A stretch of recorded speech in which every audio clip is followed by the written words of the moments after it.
My friend Carl says I watch too many movies. He would be right if he said that I watched too many movies. I don't watch movies and TV as much as I used to. I watch YouTube and other internet rabbit holes. The problem with YouTube is that it's fair and balanced. You can find just as many conflicting ideas as you can supporting ones. The reason I stopped watching TV is that I find them redundant. Are you really incapable of figuring out what happens when a man and a woman meet and they can't stand each other? Any bets at the end of the movie they fall in love and live happily ever after? What are the chances that the hero is facing imminent death with no chance of survival, but nonetheless lives to fight another day? Another reason I don't watch is the number of remakes they are producing. Except for True Grit and Sabrina, most of the remakes are worse than the original. Disney's remake of Dumbo ruined a childhood favorite of mine. Then there are the DEI remakes, the ones where they make the characters black or female.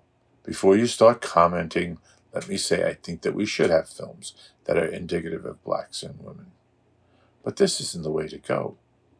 They didn't need to make a remake of The Honeymooners, especially since the Flintstones did a better job. And what about Ocean's 8? At the end of the movie, they seem to indicate Anne Hathaway knew about the heist. Now I realize this was probably so she could be in the next movie. But Andy Garcia managed to be in Ocean's 12 without knowing about his heist. There are some movies that would lose a lot of meaning if we willy-nilly changed race or gender. There were fathers in concentration camps. Would Shlomo's choice be as good as Sophie's? Would 12 Years a Slave be as effective if the owners were black? And there were black slave owners, something Mark Robinson is looking forward to having again. Should we be waiting for an all-white version of A Raisin in the Sun? People are affected by movies, so much so that they get ideas that they think are theirs, and it turns out they saw it in a movie. In the second edition of my channel, I talked about how Donald Trump became president by watching TV and movies. It might be happening again with J.D. Vance. Before we get to that, I want to congratulate J.D. Vance for switching sides again. We all know that Vance was a never-Trumper. When it was Biden versus Trump, it looked like Trump would win, so he switched sides. Then Biden dropped out.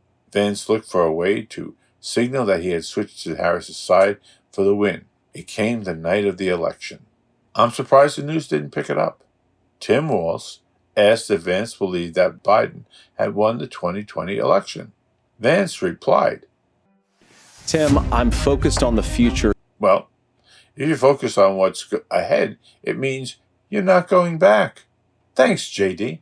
I sometimes wonder if Vance is put there by the Democrats to sabotage Trump's chance of winning. He angered childless people, including Vice President Harris and Pete Buttigieg. With the exception of his children, could Trump have picked a more tone-deaf running mate? Then I thought about the fact that Vance has close ties to conservative moneymen and came up with a new idea. Vance is the Manchurian candidate.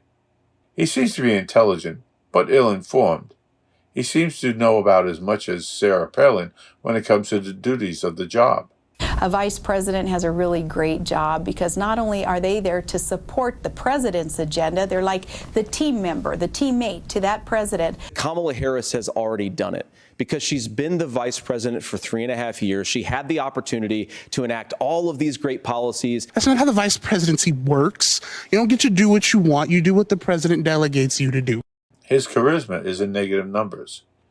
But as vice president, he is one successful assassination attempt away from ruining America. Trump would get enough people to vote for him. Vance would not. So Trump becomes president, and this time they send in the real shooters. Vance becomes president and goes after the people to blame, and although both previous shooters had more of a history with Republicans, they'll go after the Democrats.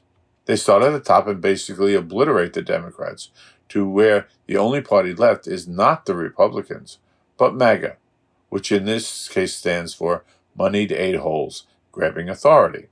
I'm sure I'm wrong, and the fact that Peter Thiel is Vance's mentor, and he co-founded PayPal with Trump's new buddy Elon Musk is probably just a coincidence. Yeah, that could never happen. It sounds crazy. It's come to my attention that there are a lot of people who are watching this and not subscribing. It doesn't cost you anything to subscribe. So please, subscribe. And if you don't like it, we'll return your money.